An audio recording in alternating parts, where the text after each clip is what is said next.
Hello again, students, and welcome to Week 2, Disciplinary Perspectives. My apologies once again for this late posting of this lecture, but I really did sound like a cartoon duck all week long with a real bad cold, so I apologize.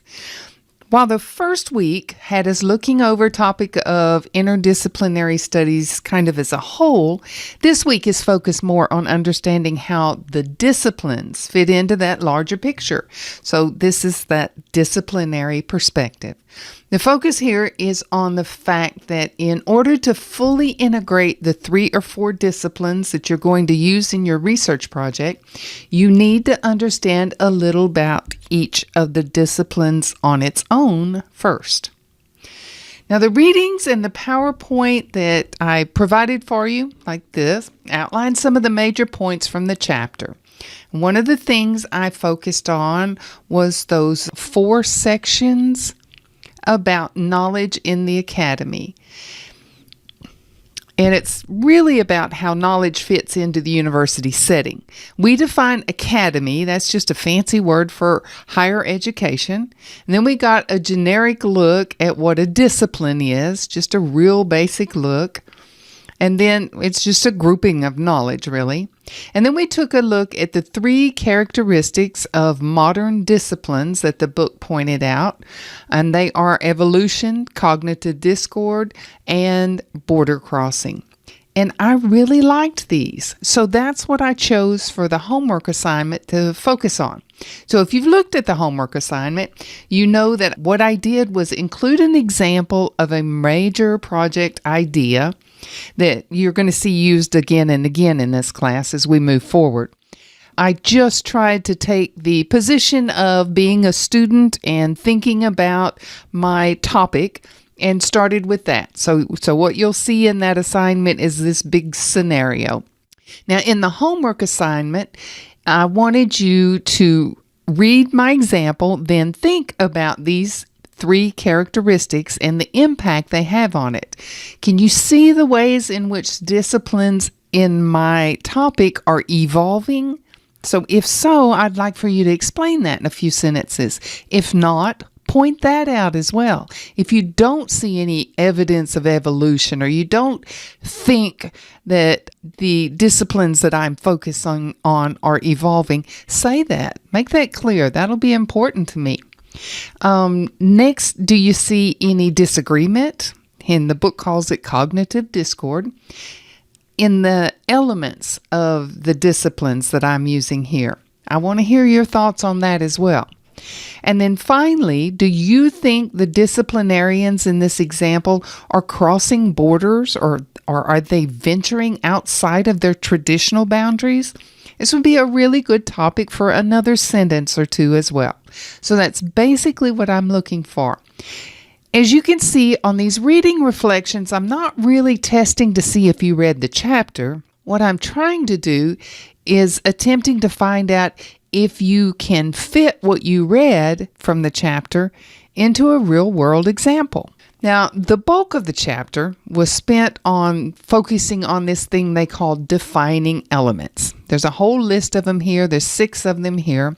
And the first 2 are a bit fluffy and maybe even a little stuffy, a little bit more difficult to grasp, but you're going to get detail later. It's fine. Those are phenomena and epistemology. Now, once we get past that, the others make a little more sense. Assumptions are those things that we generally accept as true or real, but here in a specific discipline. Concepts are terms that represent something abstract. So you'll see concepts that are represented in the different disciplines you use.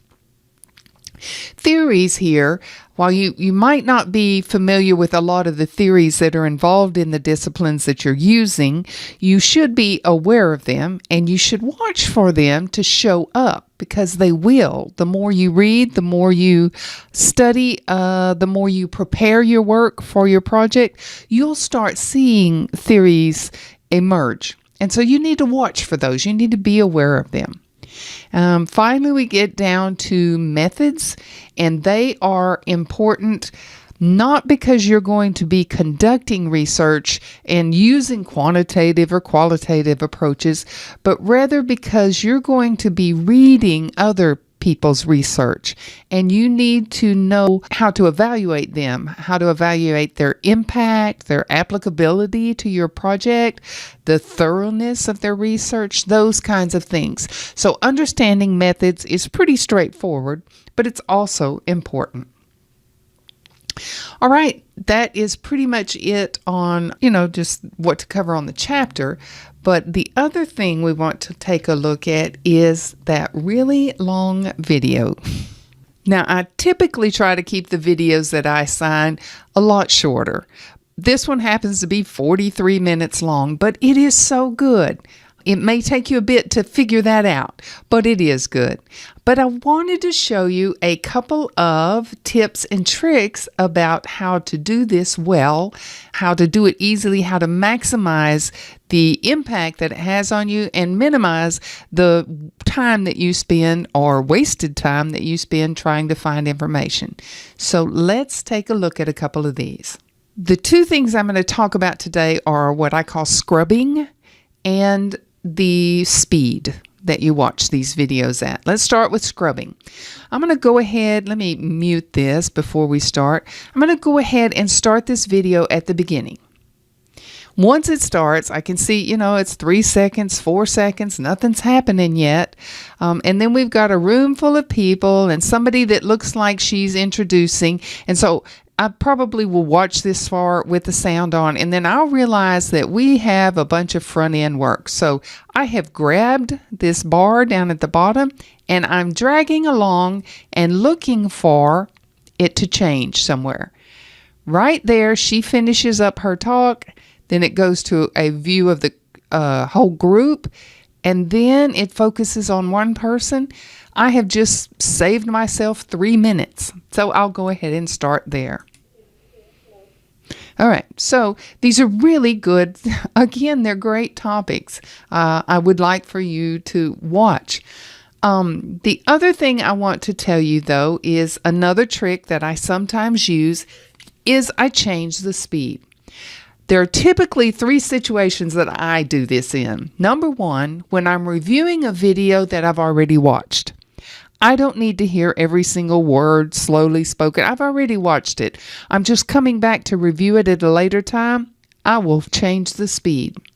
Number 2, when the topic they're discussing is something that I'm already good at or knowledgeable about or an expert in, and this happens to me when I watch software videos. I'm pretty good at a lot of those, so I can watch them at a much faster speed and still get all the content. My third example is when the speaker speaks a little slowly for my taste. So I'm going to go ahead and drag ahead here because there is a speaker. That's speaker 1, speaker 2's the woman in the yellow, speaker 3 is this man in the white shirt. Speaker 4 is very interesting. This man, let me see if we can get his name, Dr. Martinez, who is modern language and literature, but English is not his first language. So let's see if we can hear a bit. I didn't know that this space was going to be like this. So I'm not prepared. So he is not a native English speaker. So what I'm going to do is click. Let me mute that. I'm going to click down here at the bottom and change the playback speed to 1.5. So now when I play it, I can still understand him quite clearly, even though he's speaking a lot faster than he normally would. But I'm watching the speed at half again as fast as it, was recorded in. So those are my 2 tips about how to watch a video. Use the scrub to go back and review something important. Use it to go through content that's not important quickly, and use it to cut off, like the beginning and the end are often not helpful. So use the scrubber. And the second one is use the settings, playback speed, and adjust those. Try normal. try 1.25. If you're having trouble understanding somebody, try 0.75. Watch it at a little slower speed so you can understand.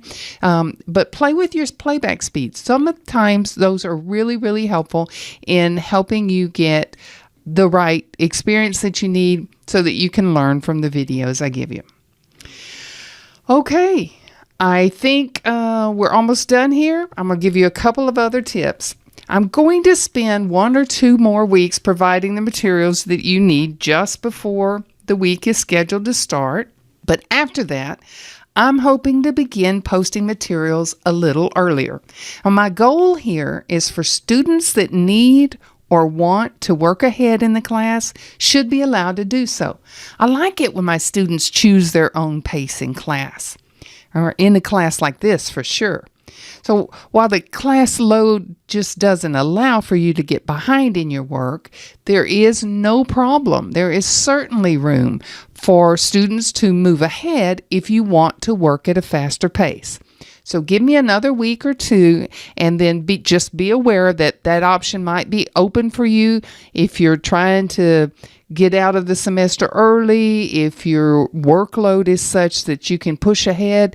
Those kind of situations, you might want to take advantage of being able to work ahead. It's all going to be up to you.